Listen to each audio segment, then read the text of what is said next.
আমা, হ্যাঁ ভাই, ভাবির সাথে একটু টাঙ্কি মেরে আসি। বল, বল। ভাবি, কি অবস্থা, কেমন আছেন? কি হলো ভাবি, মুখ ভাঙান কেন? আমার মন চাইছে তাই। তো ভাবি, আজকে আপনি দোকানে, ভাইয়া কি বিদেশে? আপনার ভাই বিদেশে থাকবে কেন? আপনার ভাই বাড়ি।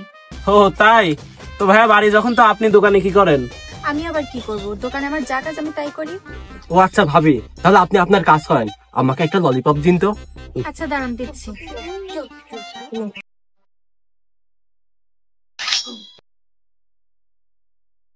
ভাবি, আমাকে আর একটা দিন না।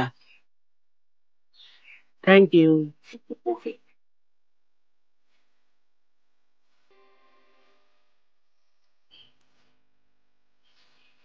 আচ্ছা ভাবি, একটা কথা বলবো।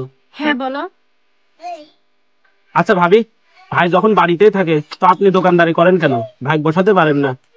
আরে আর বলো না, তোমার ভাই দোকানে বসলে বিক্রি হয় না, এই জন্য আমি বসি। হ্যাঁ বুঝছি ভাবি, যেমন এই যে আজকে আমরা দুজনে সেই ললিপপ নিলাম। হ্যাঁ এই যে বুঝছো, এই যদি তোমার ভাই দোকানে এসে বসতো, তাহলে কি তোমরা এসে ললিপপ নিতে আর গল্প করতে আমার সাথে? হ্যাঁ ভাবি, একদম ঠিক বলছেন এবার, তাই না? হ্যাঁ হ্যাঁ।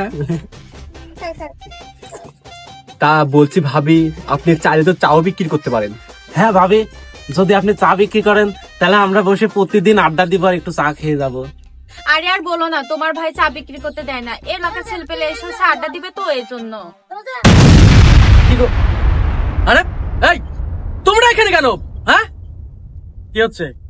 ছেলেদের সাথে আড্ডা দেওয়া হচ্ছে তাই না? এই এই, তোমরা এখানে আসছো কেন? যাও যাও যাও। আরে ভাই, কি হয়েছে শুনেন না। আসলে আপনি তো নাই, আমরা একটু ভাবিকে পাহারা দিচ্ছিলাম, আর এই যে দুটা ললিপপ কিনতে আইছিলাম। ললিপপ কিনতে আসছো না? ললিপপ কিনতে আসছো, বুঝি নাই কি জন্য আইসাও। দেখাচ্ছি মজা, ললিপপ খাওয়াতে। ওরে বাবা রে, আর ললিপপ খাবো না। তারা সারা তারা ললিপপ খাবি, ললিপপ দেখি আয়।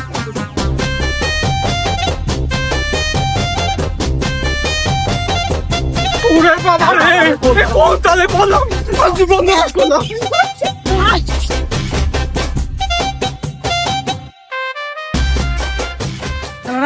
ললিপপ খাবি না? ললিপপ খাবি? সুন্দর মেয়ে দেখলি দোকানে আসা লাগে তাই না? শালার বেড়া শালারা ললিপপ। প্রত্যেকটা কাজেরই আলাদা আলাদা সৌন্দর্য আছে। মেয়েদের জন্য সংসার সামলানোটাই শ্রেষ্ঠ, দোকানদারিতে তাদের মানায় না। তাই সবাইকে সচেতন করুন আর মেয়ে দোকানদারি বন্ধ করুন।